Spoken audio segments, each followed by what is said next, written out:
Hey guys, welcome to this TFL, are we going to call it a team review, Andre? Yes, it is a team review. The reason we've got much of the TFL staff in this Metris van is because we wanted to review it with stuff in the back, and now the stuff is our team. Well, they're not the only cargo. This is Charlotte and Tommy. Yep. And our videographer's hanging back there because this is really a passenger van, so we needed to put passengers in here to see how it performs. So Andre, why don't you give them the specs on this van to give them Monroney in your hands? Well, I took a lot of notes, and I have a lot of information and a lot of passion for this van. Yeah, so we're going to give them the top 5 things you like. Yes. And the top 5 things you don't like. And I'm going to agree or disagree, but why don't you tell about the van, how much it costs? Okay, well, first of all, this is a 2017 Mercedes-Benz Metris passenger van 126. Okay. Do you know what 126 means? No clue. It's the wheelbase, 126 inches, of course. Wow. It has a 2-liter turbocharged engine. And this is Mercedes design engine. Basically the same engine as the C-Class. Yep. And in this case, it produces 208 horsepower, 258 pound-feet of torque. It's made it to a 7-speed automatic transmission. Yeah, and the cool part is, check this out. I've got this funky little button here, and this is the only van that I'm aware of with paddle shifters, Andre. So I can actually shift this car myself. Yeah, Isn't that crazy? That is pretty crazy. Why do you have paddle shifters on a van? Well, I don't know that, but this is kind of a weird European slash, passenger commercial van. Well, that's as far as I'm gonna get because there's a Oldsmobile in my way. But if I could, here I could explore it now. There we go. I do love the paddle shifters. You know, I've been driving this for a while now. My take on this van is it's the most European of all vans. This is not like an American minivan. Is that because it's a Mercedes? No, it's the unvan. Okay. There's no real creature comforts. There are no, for instance, video monitors in the back for the kiddos where you can play games. This is a true passenger van. And it's not a minivan. It's a van. It's a man van. Okay. Oh, that's a journey. Sorry. Okay. That's what they call it. All right. Well, let's go over the pricing really fast before we start. So Metris also comes as a cargo van, with only 2 seats and a cargo compartment in the back. That van, as a worker, starts at $25,995 before destination charges. Passenger version of the Metris starts at $29,995.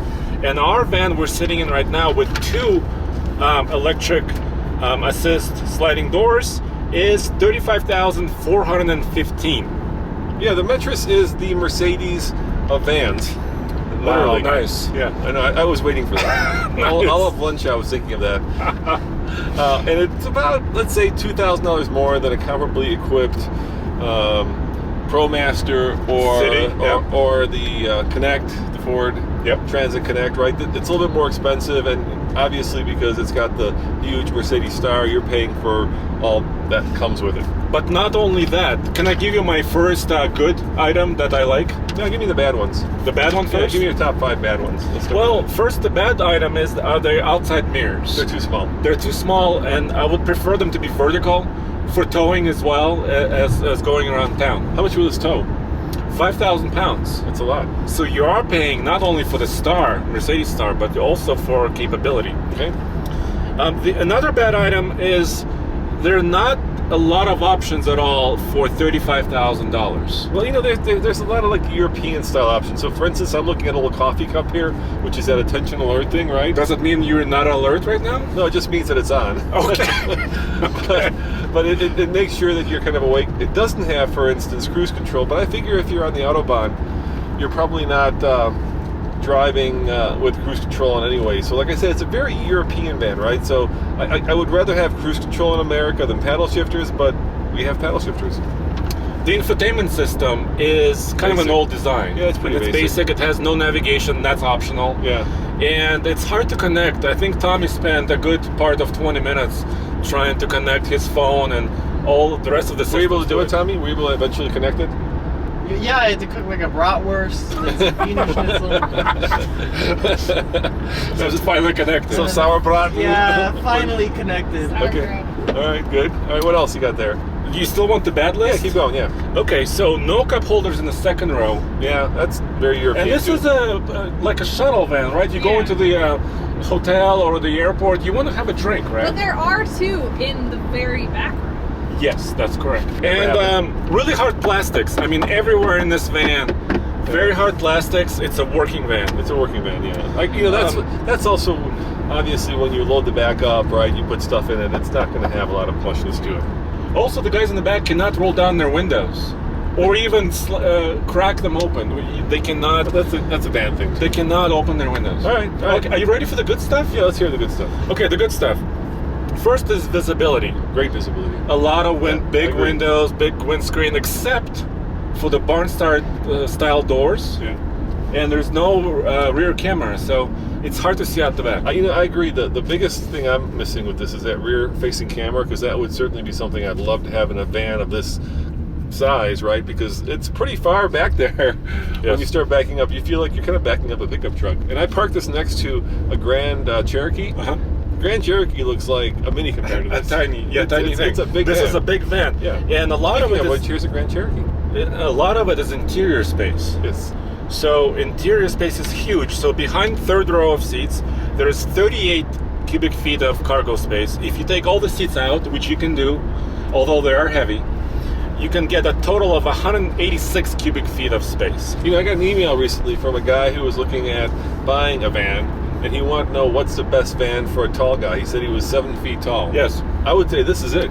I agree. Look at the headroom. Hey, look, I mean, Yeah. everywhere. The headroom is insane. let me move my seat back. Tell me, if I move my seat back, how much room am I crunching?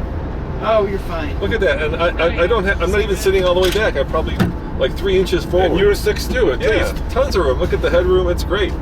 Insane interior space. Yes. Really, really good. In all 3 rows. Flat load floor. Yes, easy to load stuff. Easy Exactly. to load. Big opening doors. 35.5 inches of the door opening in the back. Yep. And they're barn style doors. And the coolest part is each one of them has their own windshield wiper. As a car guy, I kind of think that's really cool. Yes. Although I would get as an optional, you can get a tailgate that opens up, Yeah. so it's more conventional. Yep. Payload is good. 1,874 pounds. That's a lot of payload. That's a lot of weight people you can carry. Yep.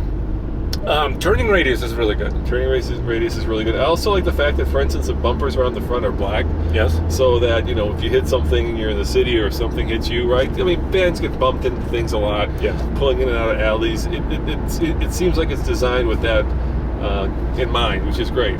You know, it's a work van. Fuel economy. The Metris is rated at 20 in the city, 23 on the highway, and 22 combined. What is the computer showing? It's showing me 24.1. Now, keep in mind, these things are not the most accurate, but still, 24.1 is really good for a big van. And this is a surprise to me because this is a working van with a turbocharged engine. Yes. Right? You would think that turbochargers, go out after a hard use. Yes. If you use it every Yeah, day. sure, turbos are a little bit more. They put a little bit more stress on the engine. But Mercedes says this van has a 15,000 mile service interval. That's great. So, if you're working in this van, you can go a long time. Yeah, and these get driven a lot, so 15,000 miles goes by a lot quicker than, let's say, a passenger vehicle. But yeah, if they're not working, they're not making money, they're not earning their keep. So, we've tested a lot of vans, Andre, and we have tested the competing vans, right? Yep. We've tested the ProMaster, we've tested the Transit NV Connect, and yeah. the Transit Connect, and I would say, this is one of my favorite vans. It just feels like it's very well thought out. It certainly drives the best. There's plenty of torque. The only issue I have from a driving dynamics point of view is the brakes are a little hard to kind of modulate. They're a little heavy, and I feel like it could have a little bit better brakes. But I enjoy driving this as an everyday kind of vehicle, going to the grocery store, going to the usual stuff that you need to do. So I think that's a big compliment, because let's face it, a van is not meant to be a lot of fun to drive, and this one's fun to drive. And actually, this van is sold in Europe as a V-Class. And actually, you can get this van really luxurious. You can pile on all the options, including a lot of safety items. This has crosswind assist, attention assist, load adaptive ESP, which is the power steering, Right. lane keep, active park, rear view, blind spot monitor. Doesn't have rear view. It's optional. All this is optional. Okay, all right. So, Also, collision prevention assist. So if you can load all this up, Yeah. this van will be around 40 grand. sure. But we'll have all the safety features and all the comfort features as well. Yeah. So you can make it into a much more livable, less workable van. But the charm for me comes from the fact that it actually is a work van, and that it will serve, I think, a good purpose for contractors or anybody else who needs to move a lot of people around. Guys, thanks for watching. Remember, check out the Fast Lane Truck for more real-world van reviews. As always, this is Roman. And Andre. Charlotte. Tommy. And Ian back there hiding, our videographer. Thanks for watching. We'll see you guys next time. Ciao.